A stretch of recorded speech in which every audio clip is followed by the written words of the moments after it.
Hi guys, welcome and welcome back to our YouTube channel That Bengali Nakhra। हम फिर से आ गए हैं एक और धमाकेदार सी रियल हॉरर स्टोरी के साथ। आज की इस वीडियो में आपको जानने को मिलेगा कि कैसे आपका शौक ही आपको डुबा देता है। साथ ही आपको ये जानने को मिलेगा कि कैसे एक लड़की मरने के बाद भी अपना अधूरा काम करने के लिए वापस आती है। आज की हमारी ये स्टोरी खतरनाक इसलिए भी है क्योंकि ये स्टोरी इंडिया की नहीं बल्कि अमेरिका की है। ये वीडियो बहुत ज्यादा खतरनाक होने वाली है और धमाकेदार होने वाली है। बिना स्किप करे इस वीडियो को पूरा देखना। चैनल पे नए हो तो चैनल को सब्सक्राइब जरूर कर देना। Without further ado let's get started. ये स्टोरी है अमेरिका की। अमेरिका में एक फैमिली रहती थी जिसमें हस्बैंड वाइफ और उनके 2 बच्चे थे।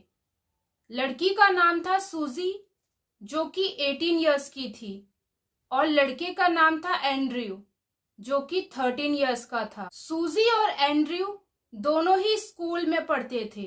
वो लोग बहुत ही इंटेलिजेंट थे और साथ ही अदर एक्टिविटीज में भी बहुत ज्यादा एक्टिव थे। सूजी को पेंटिंग करना बहुत ज्यादा पसंद था। जब वो सिर्फ 8 इयर्स की थी तब से ही उसने पेंटिंग करना स्टार्ट कर दिया था। सूजी के पेरेंट्स ने सूजी के इस हॉबी को देखकर उसके लिए एक पेंटिंग रूम भी बनवाया था जिसमें सूजी हर समय पेंटिंग किया करती थी। सूजी अपना सारा दिन उसी पेंटिंग रूम में बिताया करती थी। सूजी अक्सर अपने स्कूल में पेंटिंग कॉम्पिटिशन्स किया करती थी और जिसमें वो हमेशा फर्स्ट आती थी। सूजी के स्कूल में और सूजी के रिलेटिव सभी को ये पता था कि सूजी बहुत ही अच्छा पेंटिंग करती है। जहाँ सूजी को पेंटिंग करना बहुत ज्यादा पसंद था वही एंड्रयू को क्रिकेट खेलना बहुत ज्यादा पसंद था। अक्सर वेकेशन के समय पर सूजी बहुत ज्यादा ट्रैवल किया करती थी क्योंकि उसको नेचर की पेंटिंग करने का बहुत ज्यादा शौक था। सूजी अक्सर ऐसी जगहों में ट्रैवल किया करती थी जहाँ पर झील, माउंटेन, नदियाँ हो ताकि वो नेचर की सुंदर सुंदर पेंटिंग्स बना सके। सूजी अक्सर अपने वेकेशन का इंतजार किया करती थी ताकि वो अपने वेकेशन का पूरा समय अपने हॉबी को दे सके। एक बार की बात है जब सूजी 11th में थी। सूजी के समर वेकेशन शुरू हो गए थे तो इस बार उसने सोचा कि वो पहाड़ों पर जाके पेंटिंग्स बनाएगी जिसके लिए उसने अपने पेरेंट्स को मनाया। सूजी के पेरेंट्स मान जाते हैं तो वो लोग एक ऐसी जगह पर जाते हैं जहाँ पहाड़ होता है। सूजी उस जगह को देखकर बहुत ज्यादा खुश हो जाती है क्योंकि पहाड़ बहुत ऊंचे ऊंचे थे जहाँ से बहुत सुंदर नजारा देखने को मिलता। सूजी अपने साथ अपने पेंटिंग्स का सारा सामान लेके जाती है ताकि वो बहुत अच्छी अच्छी नेचर की पेंटिंग्स बना सके। सूजी एक अच्छी पेंटिंग बनाने के लिए एक लोकेशन ढूंढने लगती है जहां से उसको नेचर का बहुत सुंदर नजारा देखने को मिले। सूजी कई सारी जगह को देखती है पर उसको कुछ अच्छा नहीं लगता। फिर वो सोचती है क्यों ना मैं थोड़ा ऊंचाई पर जाके पेंटिंग्स बनाऊं, वहां से मुझे नीचे का नजारा बहुत सुंदर मिलेगा और साथ ही साथ आसमान भी बहुत सुंदर दिखेगा। सूजी के पेरेंट्स उसे मना करते हैं कि इतनी ऊंचाई पर जाके पेंटिंग्स बनाने की कोई जरूरत नहीं है, वहां डेंजर है।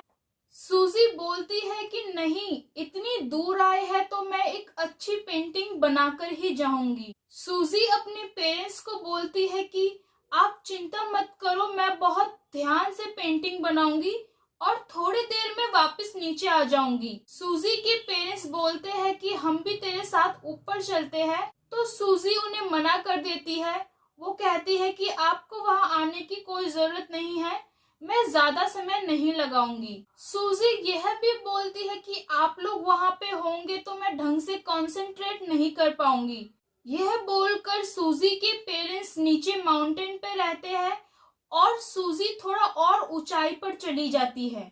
सूजी अपने साथ अपने पेंटिंग्स का सारा सामान लेके चली जाती है ताकि उसे बार बार नीचे ना आना पड़े। सूजी को पेंटिंग बनाते बनाते करीब 1 घंटे हो गए थे, इसलिए एंड्रयू सोचता है कि सूजी क्या कर रही है, मैं जाके देखता हूँ। इसलिए वो अपने पेरेंट्स को कुछ भी बिना बताए सूजी को देखने ऊपर चला जाता है। जैसे ही एंड्रयू ऊपर जाता है तो वो क्या देखता है कि सूजी तो ऊपर है ही नहीं। एंड्रयू सोचता है कि शायद सूजी ने अपनी लोकेशन चेंज कर ली हो, पर वो देखता है कि सूजी का सारा सामान तो यहीं पर पड़ा है। इसीलिए वो सूजी को आसपास ढूंढने लगता है, लेकिन उसे सूजी कहीं पर भी नहीं दिखती। इसीलिए फटाफट से एंड्रयू नीचे चला जाता है और अपने पेरेंट्स को पूरी बात बताता है। एंड्रयू की बात सुनकर उसके पेरेंट्स तुरंत से ऊपर आ जाते हैं और सूजी को आसपास ढूंढने लगते हैं। तभी सूजी के पापा जहां बैठकर सूजी पेंटिंग कर रही थी उसी एरिया के नीचे झांकने की कोशिश करते हैं और उन्हें क्या दिखता है कि किसी की बॉडी नीचे पड़ी है और ध्यान से कपड़ों को देखकर उन्हें ये पता चल जाता है कि ये और कोई नहीं बल्कि सूजी है। सूजी के पेरेंट्स सूजी को देखकर दंग रह जाते हैं और जैसे तैसे सूजी की बॉडी को उस खाई से निकलवाते हैं। खाई में गिरने के कारण सूजी की ऑन द स्पॉट ही मौत हो गई थी। सूजी के पेरेंट्स सूजी की वो आधी अधूरी पेंटिंग को घर वापस लेकर आ जाते हैं, जिसे सूजी खाई में गिरने के कारण पूरा नहीं कर पाई थी। सूजी के पेरेंट्स को सूजी की मौत का बहुत ही बड़ा सदमा लगता है। उनको यकीन ही नहीं होता कि उनकी इतनी प्यारी टैलेंटेड बेटी अब नहीं रही। सूजी के मरने के बाद से अब कुछ ऐसे इंसिडेंट्स होने लगते हैं जो आपको शॉक कर देंगे। सूजी को मरे हुए अब करीब 1-2 हफ्ते हो चुके थे। एक दिन की बात है, सूजी के पेरेंट्स मार्केट गए थे और घर में सिर्फ एंड्रयू था। दोपहर का समय था। एंड्रयू अपने रूम में बैठकर टीवी देख रहा था कि तभी उसे पेंटिंग रूम से कुछ खटर पटर की आवाज सुनाई देती है। पहले तो वो इस आवाज को इग्नोर करता है, लेकिन ये आवाज लगातार आ रही थी। इसलिए एंड्रयू फटाफट से पेंटिंग रूम में जाता है। उसे लगता है कि शायद कोई चूहा वगैरह होगा। जैसे ही वो पेंटिंग रूम को खोलता है और उसे जो दिखता है उसे देखकर एंड्रयू शॉक्ड रह जाता है। वो देखता है कि जिस पेंटिंग को सूजी अधूरा छोड़कर चली गई थी वो पेंटिंग अब पूरा बनकर तैयार है, मानो किसी ने आकर उस पेंटिंग को कंप्लीट कर दिया हो। ये सब देखकर एंड्रयू बहुत ज्यादा घबरा जाता है और वो फटाफट से अपने रूम में जाता है और अपने रूम को अंदर से लॉक कर लेता है। जैसे ही एंड्रयू के पेरेंट्स मार्केट से आते हैं तो एंड्रयू उन्हें तुरंत से पेंटिंग रूम की ओर ले जाता है। वो कंप्लीट पेंटिंग देखकर एंड्रयू के मम्मी पापा भी हैरान रह जाते हैं कि ये आधी अधूरी पेंटिंग अचानक से कंप्लीट कैसे हो गई। और उस पेंटिंग में एक और चीज था जिसे देखकर एंड्रयू के मम्मी पापा घबरा जाते हैं और वो था सूजी के सिग्नेचर्स। हर पेंटिंग को कंप्लीट करने के बाद ही सूजी अपने सिग्नेचर्स किया करती थी। सूजी के पेरेंट्स को ये बिल्कुल भी विश्वास नहीं हो रहा था कि जो वो देख रहे हैं वो सच है या फिर झूठ। ऐसे ही और भी कई सारे इंसिडेंट्स होने लगे थे। रात का समय था। सूजी की मम्मी को वॉशरूम आता है, जिस वजह से वो अपनी वॉशरूम की ओर जाने लगती है।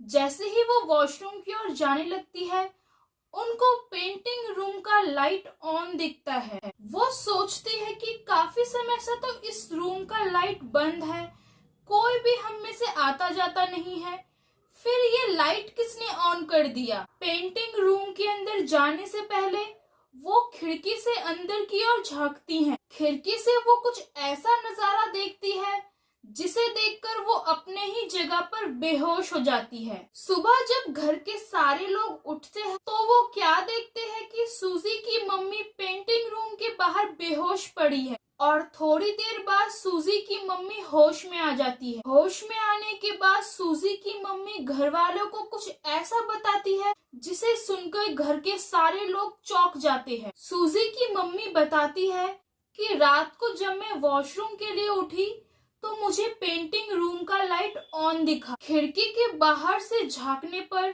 मैंने देखा कि वहाँ सूजी बैठी है जो कि अपने चेयर पर बैठकर पेंटिंग्स बना रही थी और उसी को देखकर ही मैं बेहोश हो गई। इस इंसिडेंट के बाद से अब उनको डेली रात में पेंटिंग रूम से सूजी की हंसने या रोने की आवाज सुनाई देती थी। ये आवाजें काफी ज्यादा डरावनी थी। एक रात की और बात है।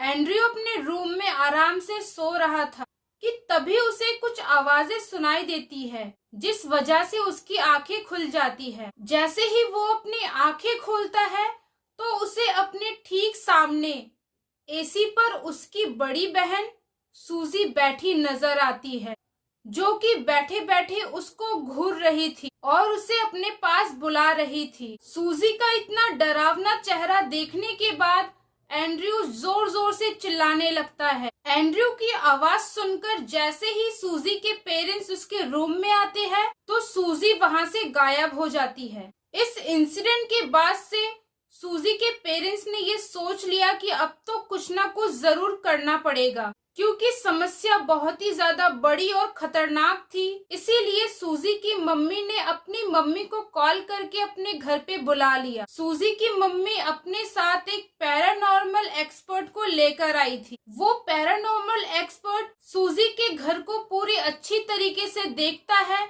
और उसे ये तुरंत पता चल जाता है कि इस घर में आपकी बेटी सूजी की आत्मा भटक रही है, जो कि आपके इस घर में तभी से आ गई थी जब आप उस आधी अधूरी पेंटिंग को अपने घर पर लाए थे। वो पैरानॉर्मल एक्सपर्ट कुछ रिचुअल वगैरह करता है जिससे सूजी की स्पिरिट उसके कंट्रोल में आ जाती है और सूजी की आत्मा उस घर को छोड़कर हमेशा के लिए चली जाती है। इस इंसिडेंट के काफी साल बाद तक एंड्रयू सदमे में ही था। उसके जहन से उसकी बड़ी बहन सूजी का खतरनाक चेहरा जाने का नाम ही नहीं ले रहा था। सो गाइज, इसी के साथ खत्म होती है आज की हमारी ये खतरनाक सी हॉरर स्टोरी। अगर आपको ये वीडियो अच्छी लगी हो तो प्लीज इस वीडियो को शेयर और लाइक करना मत भूलना, और हाँ, चैनल को सब्सक्राइब करना तो बिल्कुल भी मत भूलना, और बेल नोटिफिकेशन को भी प्रेस कर देना ताकि हमारी आने वाली वीडियो सबसे पहले आप तक पहुंच जाए। और हाँ, प्यारे प्यारे कमेंट्स भी कर देना। हम आपसे मिलेंगे नेक्स्ट वीडियो में न्यू रियल हॉरर स्टोरीज के साथ। तब तक के लिए बाय।